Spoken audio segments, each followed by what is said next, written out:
que todo o contexto do século XIX ecoou ao longo de todo o século XX. Então, por exemplo, eu poderia começar por qualquer lugar, porque todo lugar termina exatamente em lugar nenhum.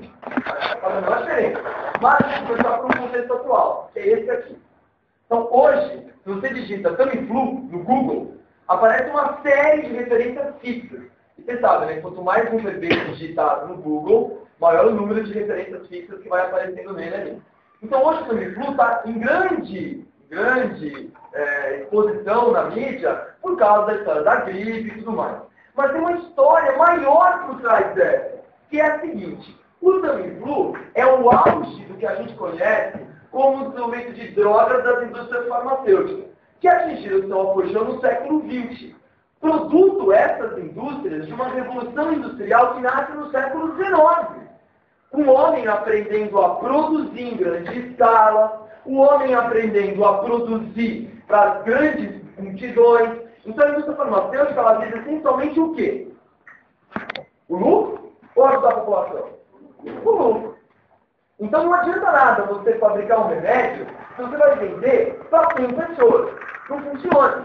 Exemplo disso, um exemplo clássico, que eu até vi, nós estudamos, é o óleo de Lourenço. Lembra do óleo de Lourenço? Por que não tinha interesse na indústria farmacêutica? São poucas pessoas no mundo que têm. Não dá lucro, não. O tempo que eles vão perder para desenvolver a droga não compensa o que eles vão ganhar vendendo o remédio.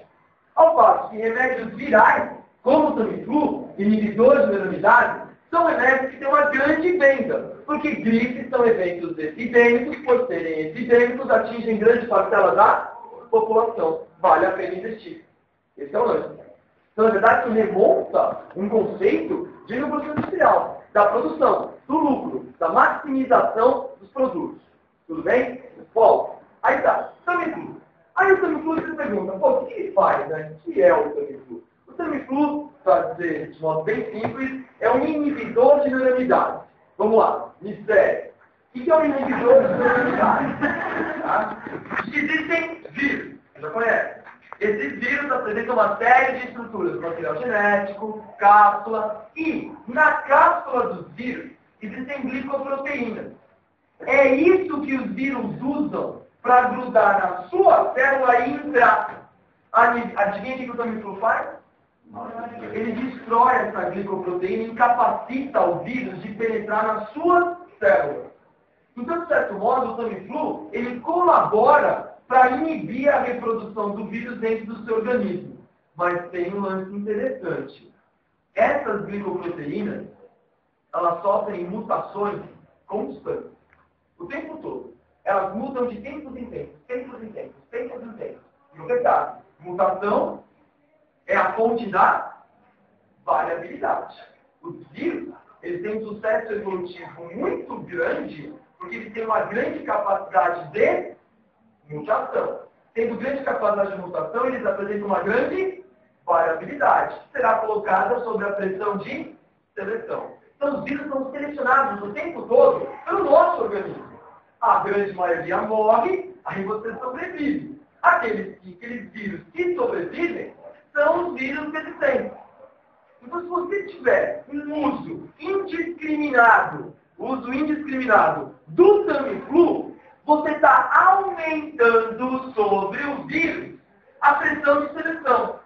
E aí você vai estar selecionando o quê? As formas resistentes.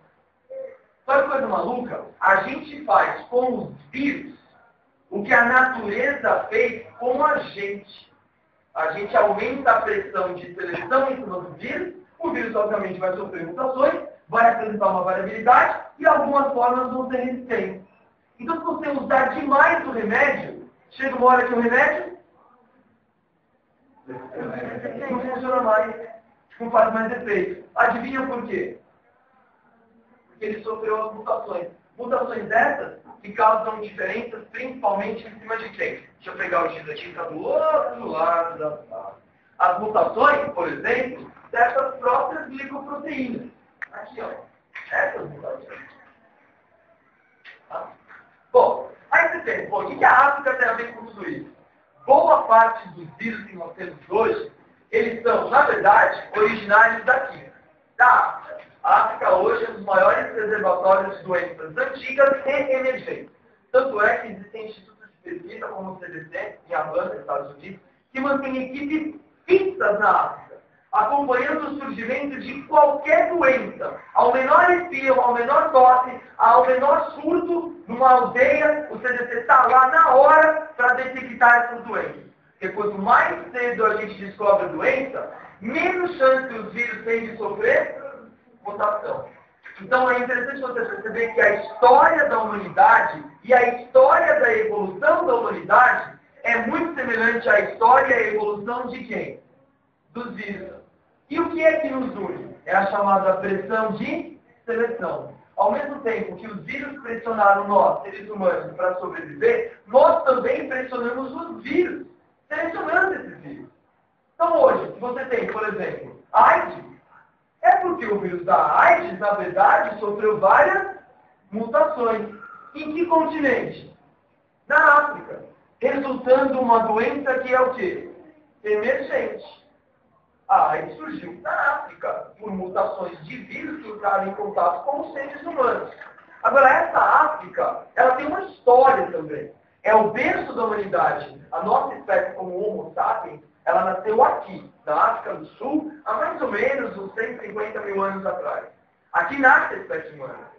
Nós nascemos aqui e nos espalhamos por todo o planeta, levando junto as doenças. Vírus, bactérias, protozoários, vermes, num sistema de coevolução. Eles selecionando a gente selecionando eles, ao longo de muitas gerações. E essa mesma África, hoje, é o grande foco desses caras, dos epidemiologistas, dos caras que estudam as doenças. Por quê? Devido ao seu histórico, a África hoje abriga o que a gente chama de populações carentes e em constantes conflitos. Fala, pô, e daí? E daí que, por exemplo, qual é o lugar do mundo que tem mais casos de tuberculose?